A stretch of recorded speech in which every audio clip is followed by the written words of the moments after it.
codé lépp ba nga xam ne comme dans les très grandes démocraties le Sénégal est une grande démocratie mais dans les démocraties les plus anciennes bu ñu dematee élection ay nit du ñu dee contestation des règles du am contestation du am tension politique du am ku ci nekk di nga xam processus bi dinañ ko codifier codé ko organiser ko acteurs yëpp ku ci nekk xam lii sa waruwaay est-ce que aujourd'hui les acteurs politiques amuñu intérêt ci soutenir mbir mi ba xam fan la waneet di mujjee bëtal ngeen jox leen présomption favorable. xam nga la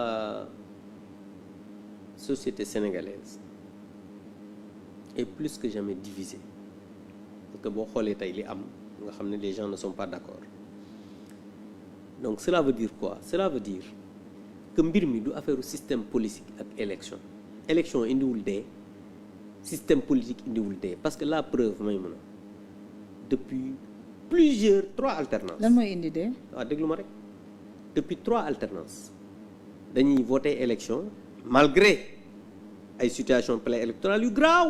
waaw loolu mooy wax bu ñu voté waaw déglu ma rek bu ñu voté système politique bi laa wax de ak système électoral bu ñu xëyee nit ñi liggéey zéro contestation. mais situation préélectorale waaw loolu nag xam nga lu koy indi mooy ay hommes politiques yu véreux ñoo xamante ni c'est des manipulateurs ay nit ñoo xamante ni presque amuñu conscience citoyenne jikko yi la ñu war a defar.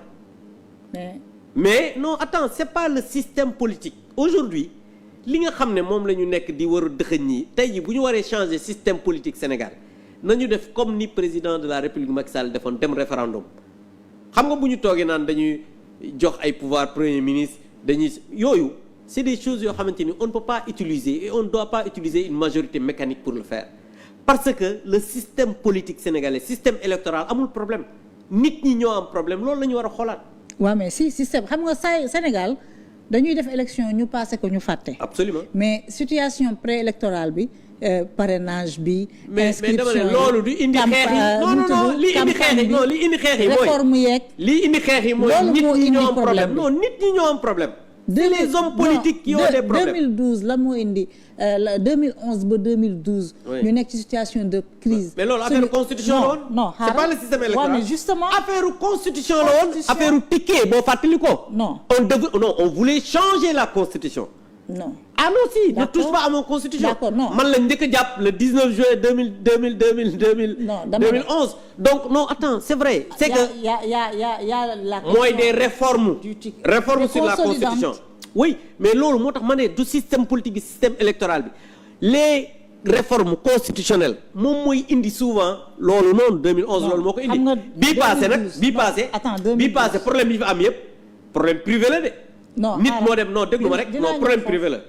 problème privé la. c'est pas le système électoral c'est un problème privé un homme politique nuitamment s'est rendu dans un lupanar après woote mortal combat moo indi coow li yëpp mais c'est pas autre chose hein. léegi 2011 oui. Réforme déconsolidante oui. mooy indi problème bi. oui constitution.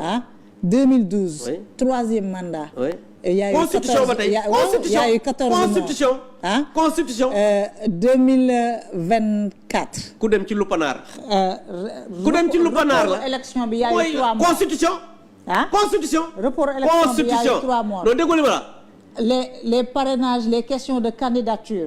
Il y a eu énormément de morts. balaa ñuy yegsi ci processus bi Sénégal enregistré 84 morts mais 84 morts diggante 2021 ba 2024. waaw léegi nag. waaw léegi yi nga wax yëpp. léegi dialogue bii. dañuy dem ci référendum. daañu waxtaanee constitution daañu waxtaanee. système ñoom waxuñu waxu référendum de. non mais non wax président annoncé na le 3 avril ne dina def réforme constitution. donc dialogue bi mën na nekk prémisse pour ñu waxtaanee réforme constitution yooyu.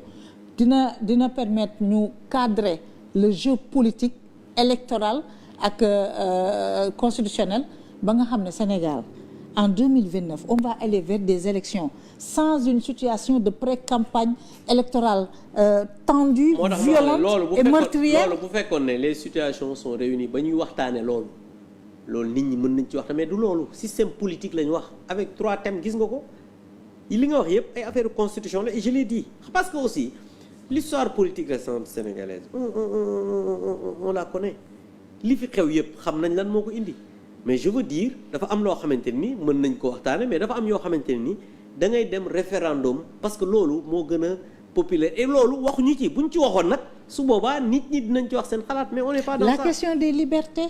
Non mais la question non mais attends la question des libertés. Des libertés publiques. loolu mais les libertés publiques mais wax nañ ko mais dañ ne loolu c'est quelque chose boo xamante ni ça doit être une exigence dañ ko war a respecter parce que tey jii Aly Ngouille Ndiaye wax na ko dégg naa ko affaire presse bi il ne suffit pas l'article 11 de la constitution est très clair jaroo sax autorisation pour ubbi entreprise de presse le ministre de la communication laa ñëw xaw ma fu mu jëlee son arrêté illégal la naan day tëj ay entreprise de presse loolu fan la ko teg.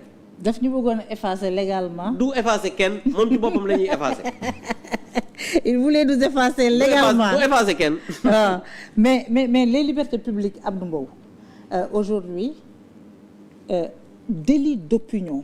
Oui. Il y a énormément de gens qui sont en prison pour des délits.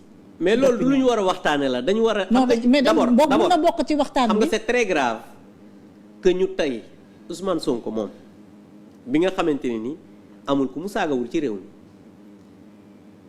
mu nekk premier ministre de la République du Sénégal tey Diomaye bi man keroog laa gis man xam nga ñun mosoo dégg ci kenn ñu naan président bu ko defoon dañ koy ñuus nga baal ma sax ci yëf yi moom ci boppam dégg naa ko mu wax loolu lu ñu fi waxul ñoom amul tey jii ñëpp ñoo waroon wax délit d'opinion ba mu des ñoom mais tey jii ñi ñu fi jàpp ñëpp ay délit d'opinion la te kumba ndey la ak am ndey ak kumba amul ndey Abdou Nguer mi ngi nekk ci kaso diffusion de fausses nouvelles ñu yóbbu ko instruction ñoom bu njëkk dañuy wax diffusion fausse nouvelle am na koo xam ne Kayre la xaw ma nu mu tudd pas Kayre am na keneen ku nekk Pastef non pas en prison keneen waaw moom diffusion fausse nouvelle même délit non seulement ñu àtte ko dóor ko sursis mu dem yoonam parce que militant Pastef la ki nga xamante ne ni mooy Azoura Fall premier ministre seeti ko le lendemain ñu ne dafa dof moo tax dégg naa benn journaliste mu ne dof moom war nañoo nangu permis premier ministre waratu koo gis parce que premier ministre Sénégal quand même premier ministre Sénégal la parce que dof moom